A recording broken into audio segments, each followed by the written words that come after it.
Jesús, si el propósito de Scherer Ibarra es golpear o denostar a la Cuarta Transformación, ¿se va hasta el segundo piso de la transformación? El libro tiene un propósito, ¿no?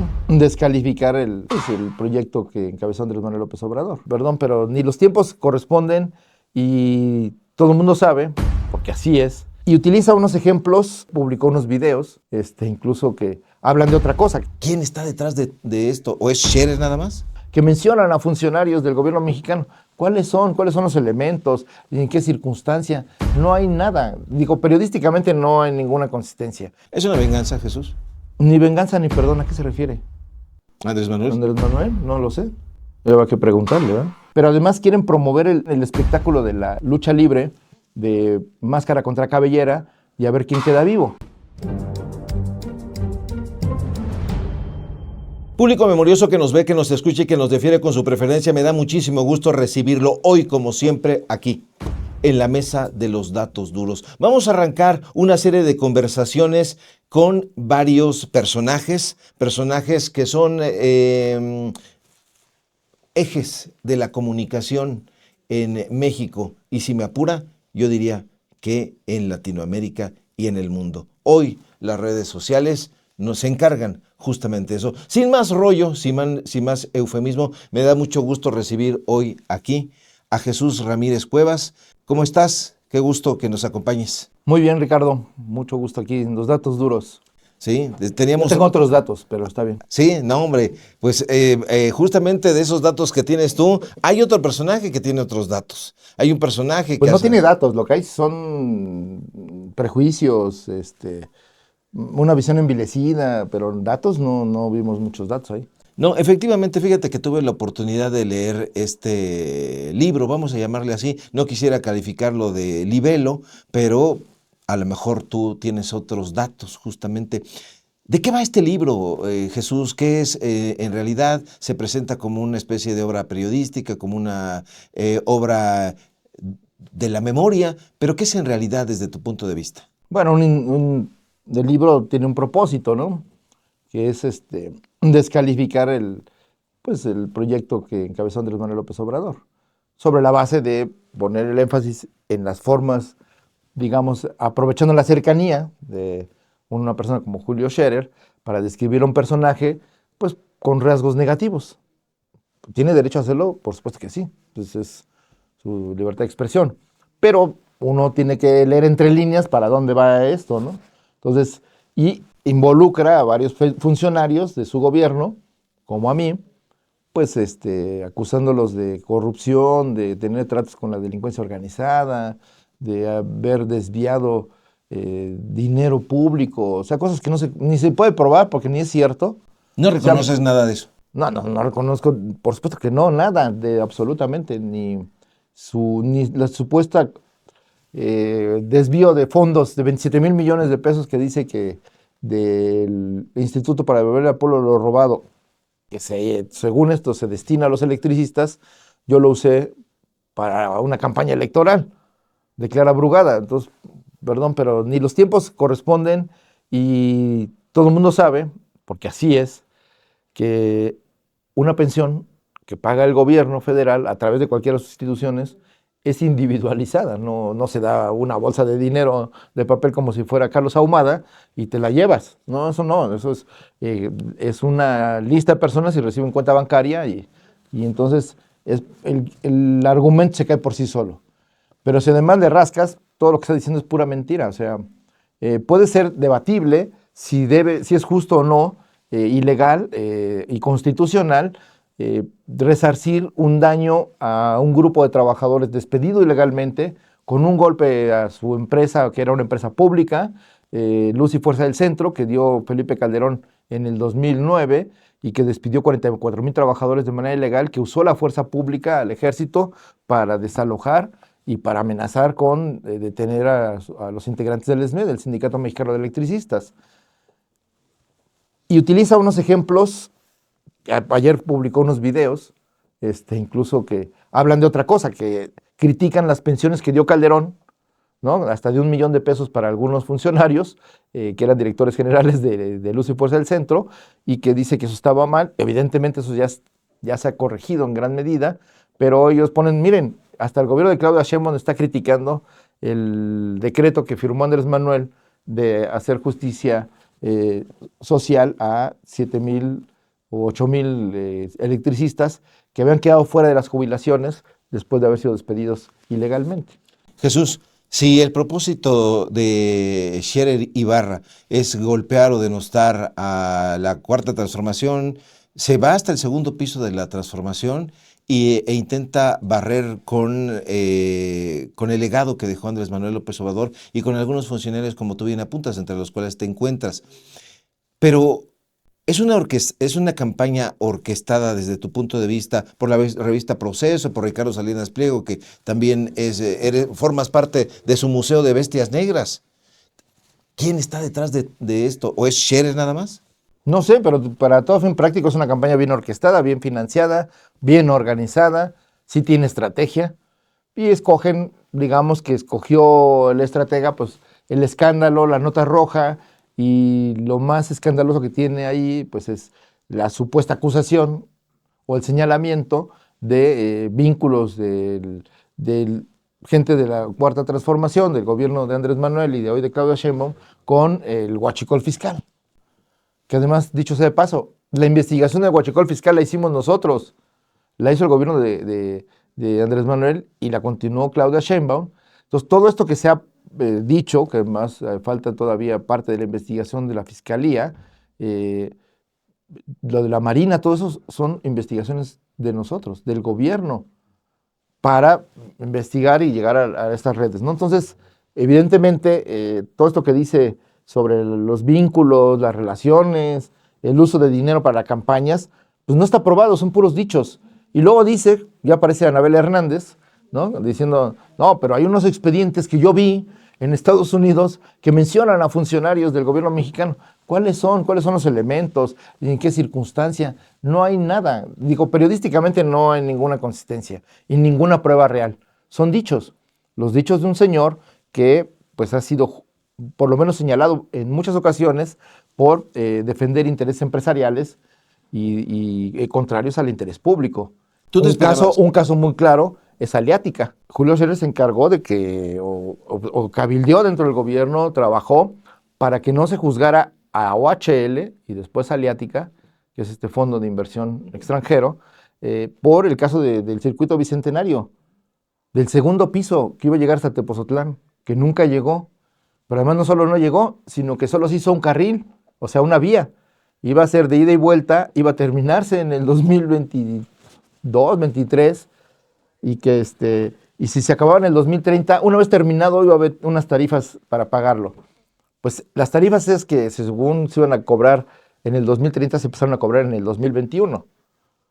Entonces, además se hizo fraude a los usuarios del segundo piso de esta parte. Entonces, él se metió a cabildear para que se impidiera que se le investigara. ¿Es una venganza, Jesús? No sé. Pues si él sintió que yo afecté sus intereses, no lo sé. Parece ser que sí. ¿Cuál era la relación que tú tenías cuando trabajaban? ¿Se llegaron a cruzar, llegaron a conversar? No, bueno, muchas veces pues teníamos trabajo ¿Te esperabas común. esto? Pues no esperaba que tuviera el despropósito de hablar mal de los amigos, no en mi caso, de otros amigos que él ha tenido y que pues no quedan bien parados en ese libro, y sobre todo porque pues ni venganza ni perdón, ¿a qué se refiere? Quiere decir que él se está vengando y no perdonó a su Andrés Manuel. Andrés Manuel, no lo sé, había que preguntarle, ¿verdad? Pero la campaña como está orquestada, como está construida alrededor del libro, que va más allá del libro, sí es una campaña contra el gobierno, contra Claudia Sheinbaum y contra el legado de Andrés Manuel López Obrador. Obviamente a los sectores de izquierda o a los que identifican como los sectores duros o a las personas que provenimos de la izquierda, pues siempre hemos sido objeto del ataque de la derecha.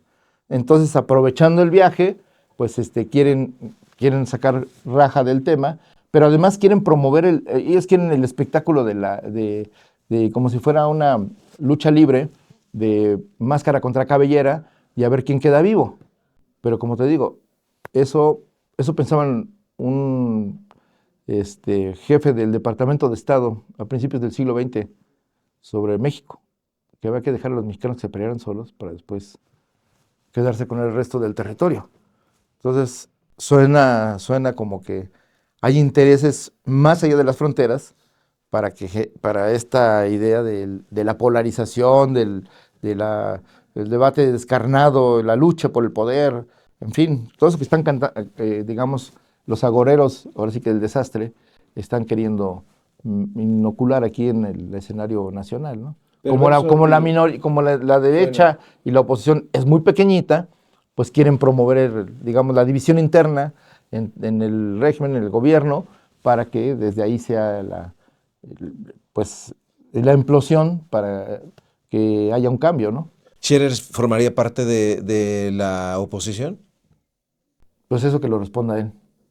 Su libro está siendo utilizado por la oposición, su postura expresada en ese libro está siendo utilizada por la oposición y sus ataques personales o sus venganzas personales están siendo utilizadas por la oposición en contra de su amigo o su ex amigo y de la presidenta de la República y de un movimiento de transformación que hoy es referente internacional. A mí me dice algo el hecho de que el libro está escrito a dos manos. A tres manos, porque hay una mano que no se ve.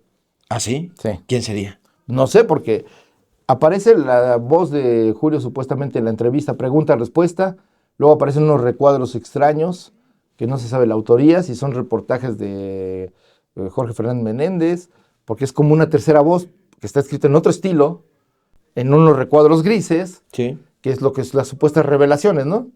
Y que no tienen tal, o sea, no Consistencia tienen periodística. no, ninguna consistencia periodística, todo eso. Jorge Fernández Menéndez, no solamente columnista del periódico Excelsior, sino además empleado de Ricardo Salinas Pliego, empleado directo, trabaja en su medio. Así es. ¿Qué te dice la participación de este personaje?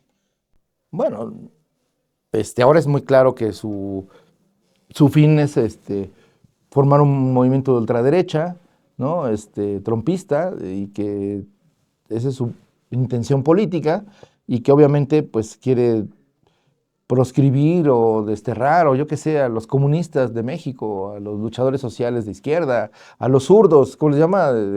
Denostándolos, como si tomar una posición fuera algo malo, ¿no? Entonces, creo que hay que juzgar a la gente por sus hechos, y creo que la derecha pues está en su derecho de defender los intereses empresariales y los intereses privados globales, pero también así como la izquierda está obligada a defender los intereses del pueblo, y los intereses de la sociedad, y que también está obligada a tener una vocación democrática, a rectificar sus errores, a no caer en la parafernalia del poder, en no caer en la pues la autocomplacencia y en esto que es acomodarse en el poder y sentir que ahora los privilegios cambiaron de signo. Nosotros llegamos para acabar con los privilegios. No queremos una nueva clase política privilegiada, no queremos un nuevo régimen autoritario, no queremos una circunstancia que oprima a los mexicanos. Al contrario, el mandato de este movimiento histórico por la lucha por la democracia nos obliga a ser más democráticos, a ser mucho más consecuentes en cuanto a nuestra forma de vida, nuestras expresiones y el respeto a los demás. Entonces, por eso el listón está muy alto para los políticos de Morena. Por eso hay hechos reprobables que es muy normal en otros políticos, en otras corrientes, pero que a la gente de Morena se le juzga, incluso por los medios, con una vara muy distinta al resto de la clase política. Pero eso es porque hay, de principio, digamos, una lucha ética, y que Andrés Manuel, pero también la izquierda, digamos, ha planteado que si esta lucha no parte de la ética, pues no es una lucha auténtica. Y entonces los principios, el modo y el comportamiento cotidiano de un funcionario público, de un político de izquierda, debe ser congruente con sus ideas. No puede ser, digamos, formar parte de la oligarquía y al mismo tiempo decir que eres un personaje que lucha por la igualdad. ¿Tú eres congruente con tus ideas? Pues por eso me atacan. ¿Por qué has sido tan reacio a dar entrevistas, Jesús? Bueno, porque me tocaba el área de comunicación Y obviamente, pues, es un área delicada en términos hoy de cómo se confecciona, se piensa y se ejecuta la política, y que yo creo, por respeto al cargo que tenía, pues no meterme al universo del debate público. Hoy tengo, digamos, una postura, un lugar distinto, no estoy encargado de la comunicación, y bueno, era reacio porque trabajo para un gobierno, tengo que respetar, digamos, cierta disciplina del gobierno en cuanto a que lo que se pone en el centro es el interés público, no el interés personal. Entonces yo no salgo a defenderme porque, para empezar, todo lo que se ha dicho de mí, lo que ha publicado incluso Jorge Fernández Menéndez en Excelsior, este, no se sostiene, o sea, es falso. Cuando hablan de que de los 2.800 millones de pesos del periódico Regeneración, perdón, pero todo eso no se sostiene.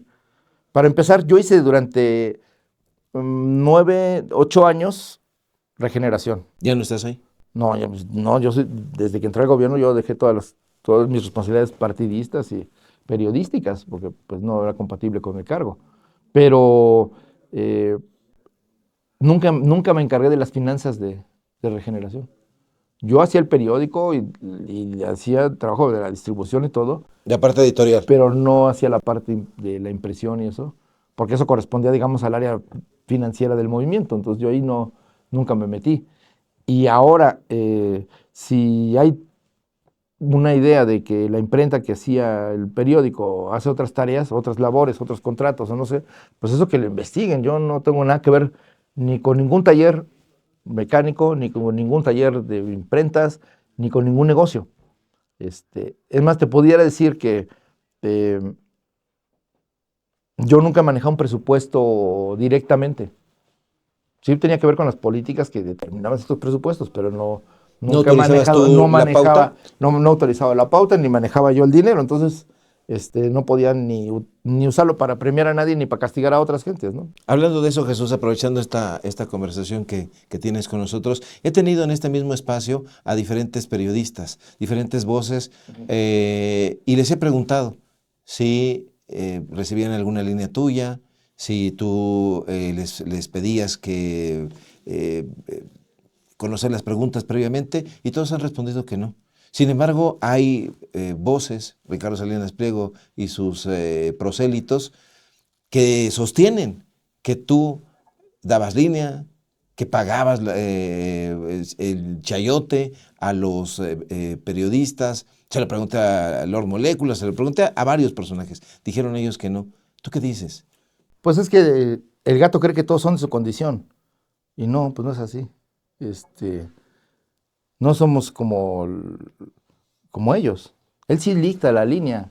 Él sí dice qué es correcto y qué no es correcto. En la vida, en sus empresas, por supuesto, que le preguntan a sus empleados. Pero nosotros no tenemos ni el derecho, ni tampoco la convicción para el pensamiento único, ni tampoco para ser dueños de las vidas o de las propiedades de la gente, como él, a través de sus abogados, se apropia de los bienes y enseres de gente muy pobre. Pero bueno, eso es otra discusión, y bueno, pues eso, mientras la ley lo permita, pues así será, pero no son, La digamos, corresponsal de, nada de- de- ético. de proceso llamada, si no mal recuerdo, Reinaide, te señalaba en varias ocasiones que no la dejabas pasar, montaba un teatro ahí en la propia conferencia mañanera. Tú no respondías nunca a esas bravatas, te mantenías flemático. ¿Tú prohibías la entrada de Reinaide? Nunca.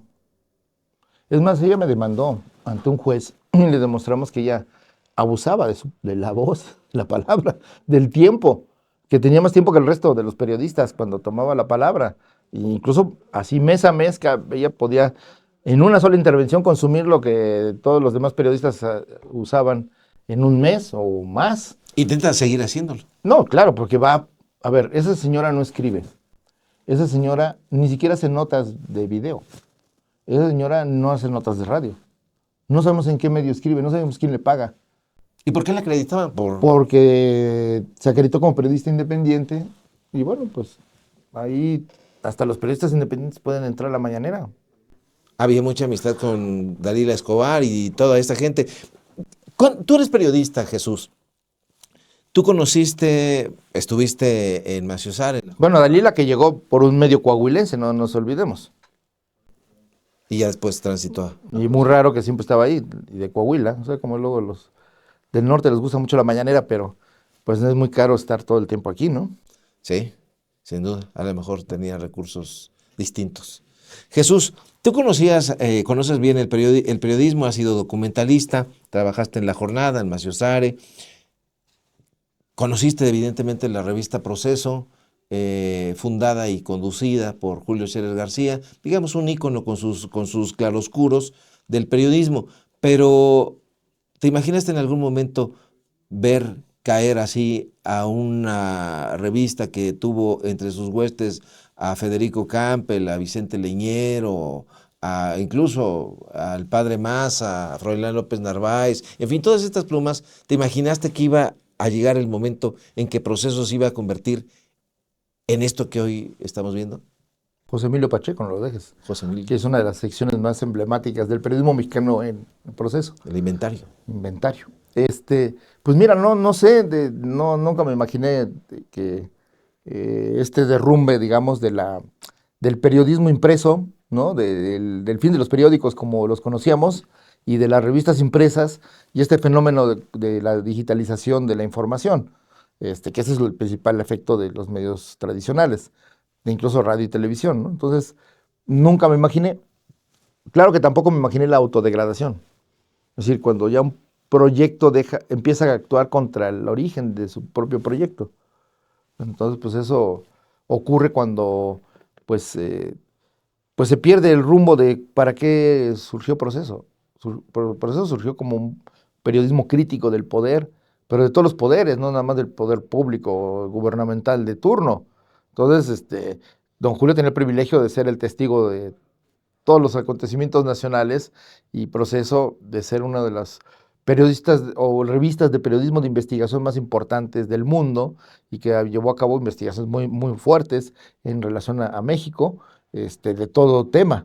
Entonces, es muy, ahora se ha reducido su agenda a ser un periódico, una revista que golpea permanentemente al gobierno. Eso es, digamos, parece que ese es su fin ahora, ¿no? No informar y no digamos, dar una visión panorámica o específica según los temas, pero a fondo para que tome su decisión los ciudadanos, sino ahora ya pues se editorializa igual que todos los demás para pues en una visión muy conservadora y contraria al cambio.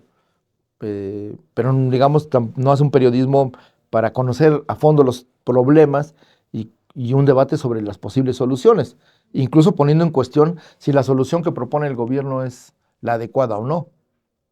Ni siquiera llegan a fondo de los temas, se quedan todos en la superficie. Entonces, sí, yo sí lamento que revistas como Proceso, cuya crítica fue fundamental para la construcción de un pensamiento democrático, crítico en México, y que puso cota al poder en ciertos momentos, pues hoy esté sirviendo a otros intereses de poder, económico y político, incluso externo, ¿no?, de nuestra nación.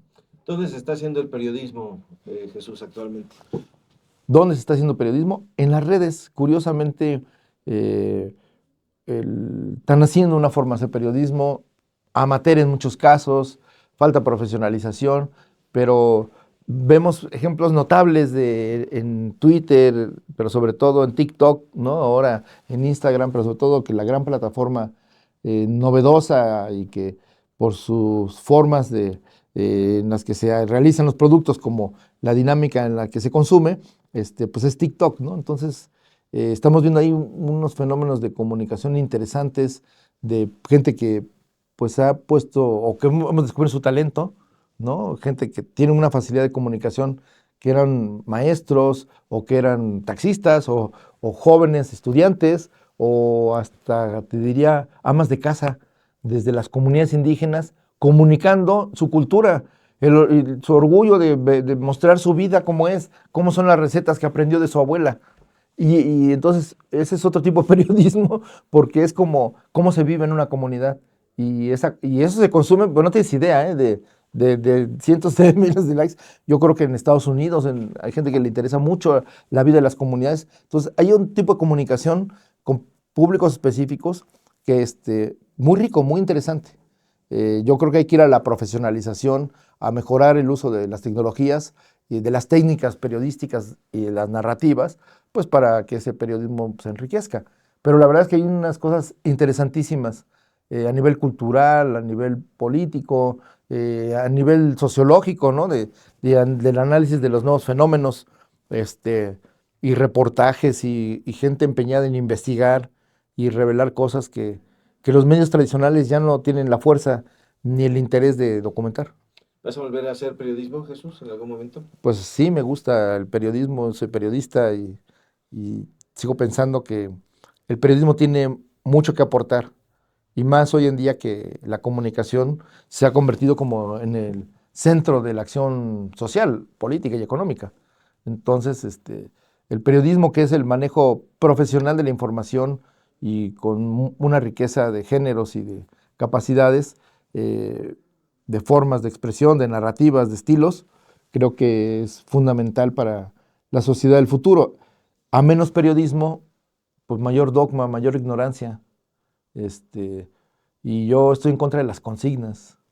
Yo pienso que el verdadero cambio es el cambio de la mentalidad de la gente, que por eso estamos en esta transformación. La gente cambió su manera de ver México y a buscar otra cosa a favor de México. Porque los gobiernos neoliberales habían entregado al país y a los mexicanos al mejor postor. Y entonces utilizaron como ventaja comparativa pues la reducción de los ingresos de los trabajadores, para decir, aquí no pagamos nada, vente a invertir acá que no te va a costar nada. Pero tampoco dejaron nada más que contaminación, pobreza y abandono, ¿no? Ahí está el ejemplo de Ciudad Juárez, que es el laboratorio de ese tipo de economía desde los años 70, ¿no? Entonces, creo que el periodismo ayuda a visualizar áreas donde hay oscuridad, ¿no? Y a poner la luz, diría Kapuscinski, pero bueno, no solo es poner la luz, hay que describir, dar forma y digamos también buscar los datos duros que le den sentido a lo que estamos viendo y que se pueda construir un pensamiento crítico a partir de la información, a partir de la noción de lo que existe. Más en esta época de la posverdad o de las mentiras vendidas como verdades, es fundamental el periodismo, el check-faking, o sea, la verificación de los datos, porque ahora con la inteligencia artificial y todas estas formas de comunicación, donde ya no importa más que el efecto psicológico, ya lo dijo un clásico del periodismo mexicano, que la verdad ya no es importante. La verdad, ya no es tan importante. Ese personaje te tenía también cierta animadversión. ¿Tenía? ¿Todavía? Pues sigue escribiendo. Ese mismo personaje decía que tú hacías funciones de vicepresidente. ¿En algún momento te sentiste el vicepresidente de México? No, ¿qué pasó? Yo soy un humilde servidor público que hago mi tarea. El presidente de la República entonces, Andrés Manuel López Obrador, fue elegido por el pueblo de México con un mandato y nosotros formamos parte de su equipo. Hasta ahí. Como hoy formo parte del equipo de la presidenta Claudia Sheinbaum. ¿Cómo vas ahí? Ella es la que decide, manda, organiza. Entonces, pues, ¿Ya quieres tirar a Don Gato? A Don Gato, ya ves, y a Benito. Pero, pues eso creo que es algo que se ve, se palpa, pues, o sea, ves las mañaneras, ves la forma de razonar y de actuar de la presidenta, sus rasgos de personalidad. ¿Tú crees que le va a hacer caso a cualquiera o va así a ir a ser manipulada?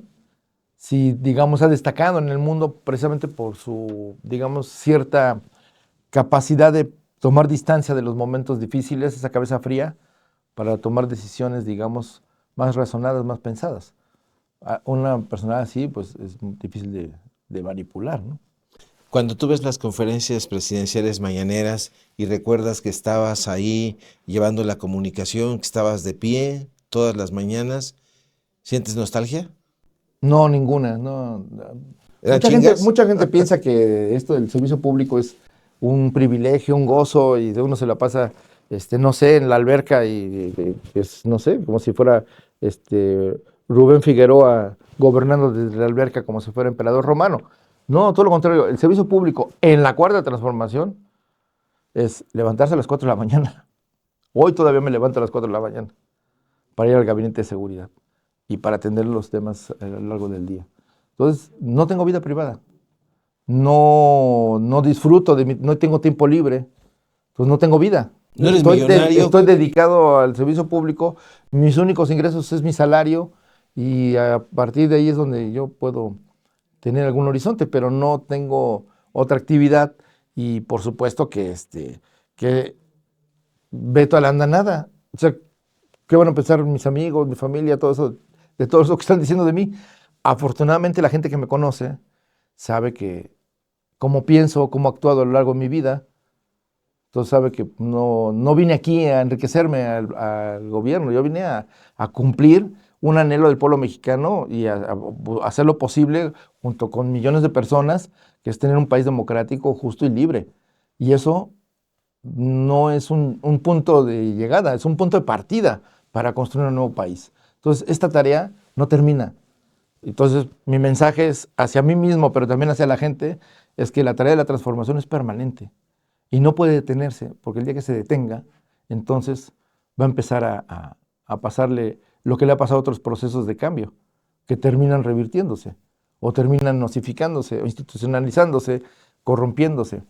Entonces, es muy importante que la gente siga participando, que la gente sea vigilante, que no dé cheques en blanco a nadie, ni presidentes de la República, ni partidos políticos, ni diputados. Hay que vigilarlos, tienen que cumplir, o tenemos que cumplir. Todos los servidores públicos, los electos como los que son designados, pues tenemos de la Constitución en el marco y el mandato político de las elecciones para cumplir. Entonces, lo mejor que pueden hacer los periodistas, lo mejor que pueden hacer los ciudadanos es estar muy pendientes de la labor del gobierno.